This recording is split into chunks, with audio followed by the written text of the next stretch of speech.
war rages between the witches and the remnants of humanity ruled by the church.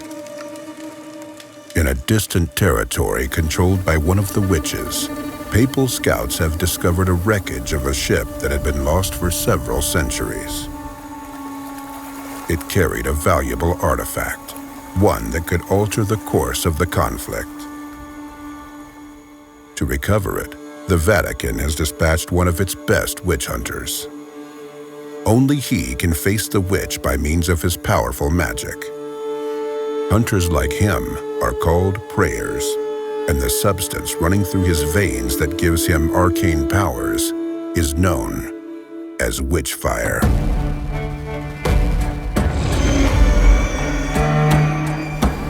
When you reach your destination, you're completely exhausted. There's very little Witchfire left in your blood. One of the first things you must do is replenish your powers. The fastest way to do it is to fight the witch's minions, ghouls and wraiths.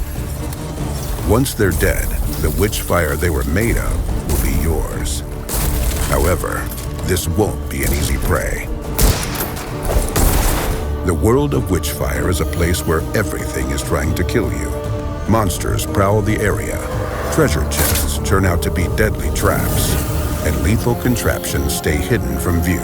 If you waste bullets, ignore your stamina, and take your opponents for granted, you will die.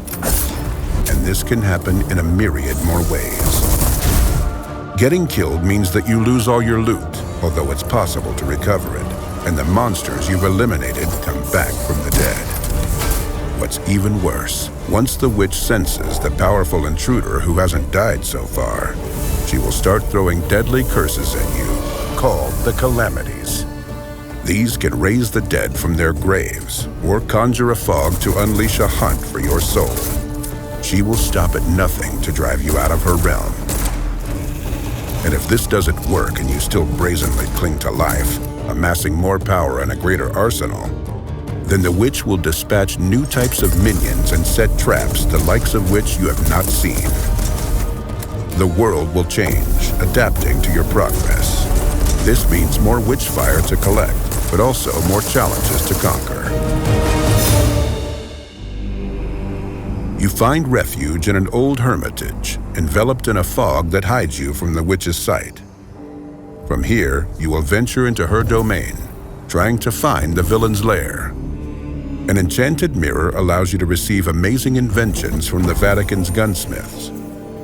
Here, you can also transform the Witchfire collected along the way into skills that become more and more powerful. This transformation does more than simply make you stronger. You also gain understanding of how magic works. Without this knowledge, many places remain inaccessible, and many magical objects are nothing more than a piece of paper with strange scribblings or a simple shard of iron.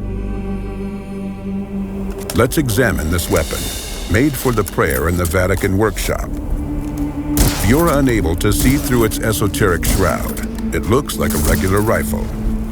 The more Witchfire courses through your veins, the more secrets reveal themselves to you.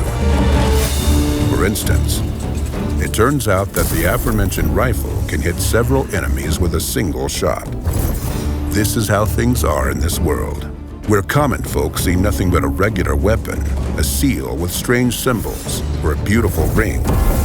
A prayer recognizes brutally effective tools of death, spells based on one of the 4 elements, or magical signets that allow him to use telekinesis or teleportation.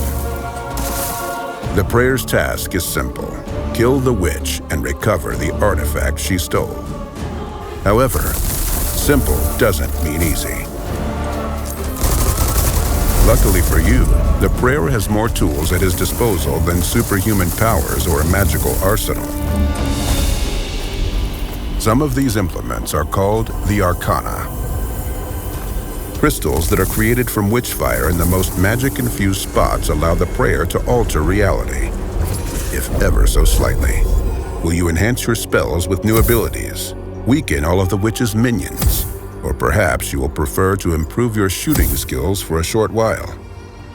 Still, the most powerful force the prayer can wield is not a weapon, a spell, a magical object, or even the Arcana. It's the freedom. When you embark on your journey, you set your own goals. Would you like to find and defeat the guard keeping watch over the witch's keys? Go right ahead. Or perhaps you prefer to steal some gold and return to the hermitage. No problem. Why don't you test a new weapon and collect enough Witchfire to develop another skill? There's nothing stopping you. Every step you make during your journey marks a choice. You can rush into a huge mob of enemies and try to execute them in a frenzied dance of death, or opt for eliminating them one by one from afar. Steering clear from a fight is an option, as is provoking more fights for bigger rewards. This freedom means that there isn't just one correct method to defeat the witch. The prayer is not bound by time restrictions, and the Vatican doesn't care what methods he employs. A sharpshooter's agile fingers, a tactician's analytical mind, or special powers and magical objects. You can pick, choose, and match freely to achieve your goal.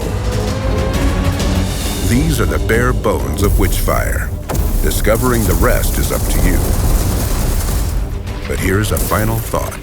The witch knows that the prayers are immortal. Her goal is not to kill you. Her goal is to take away your belief that she can be defeated.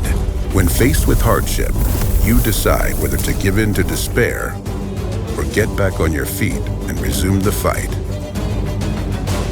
Godspeed, prayer.